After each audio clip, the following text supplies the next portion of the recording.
Introdução. Quando a doutrina desafia a unidade. Hoje concluímos nosso trimestre com uma lição crucial para a vida da Igreja: a Assembleia de Jerusalém.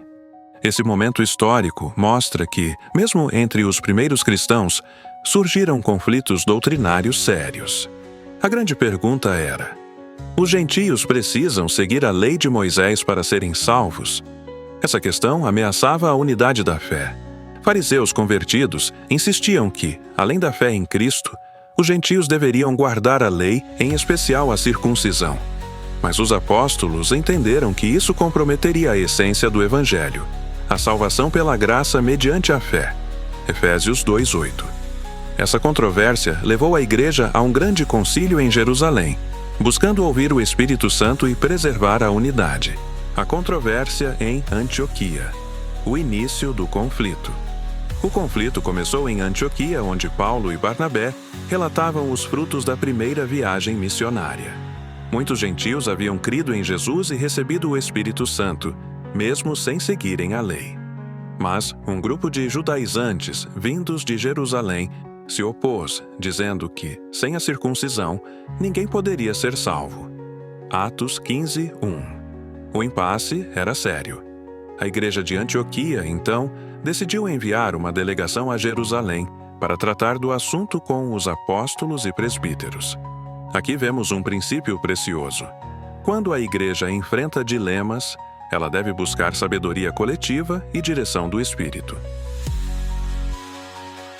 O debate e os argumentos espirituais. Já em Jerusalém, o debate foi intenso.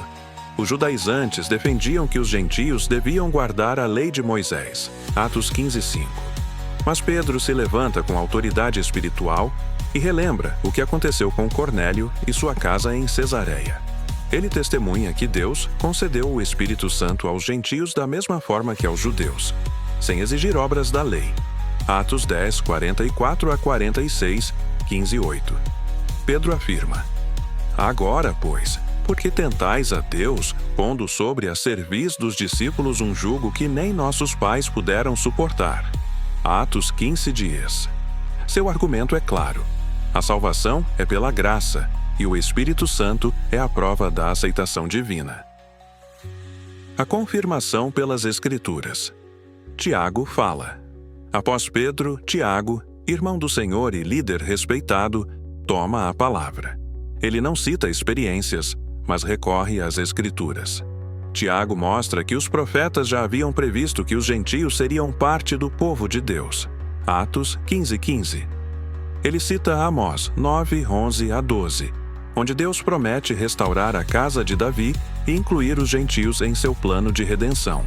Assim, a experiência e a palavra se unem para fundamentar a decisão. Os gentios são salvos pela graça, conforme o plano eterno de Deus. A decisão final. Unidade com sabedoria. Guiados pelo Espírito Santo, os apóstolos decidiram não impor a lei aos gentios. Apenas recomendaram que evitassem práticas ligadas à idolatria e à imoralidade. Atos 15:20 e 9. A carta enviada às igrejas dizia: pareceu bem ao Espírito Santo e a nós. Atos 15:20 e 8. Isso revela que o Espírito era ativo nas decisões da Igreja e falava por meio de dons, como a profecia. Atos 15:32. Essa decisão manteve a doutrina pura e a comunhão viva. Os gentios foram acolhidos sem peso legalista, e os judeus não foram rejeitados. A Igreja preservou sua unidade sem comprometer a verdade. Conclusão: sabedoria, graça e unidade. A Assembleia de Jerusalém nos ensina que conflitos doutrinários devem ser tratados com oração, sabedoria e submissão ao Espírito Santo. A salvação continua sendo um dom gratuito de Deus, e a comunhão da Igreja deve refletir a graça que recebemos. Hoje, quando surgem novos desafios teológicos ou culturais, devemos seguir o exemplo da Igreja primitiva: dialogar, ouvir a palavra, depender do Espírito e buscar preservar a unidade sem negociar a verdade.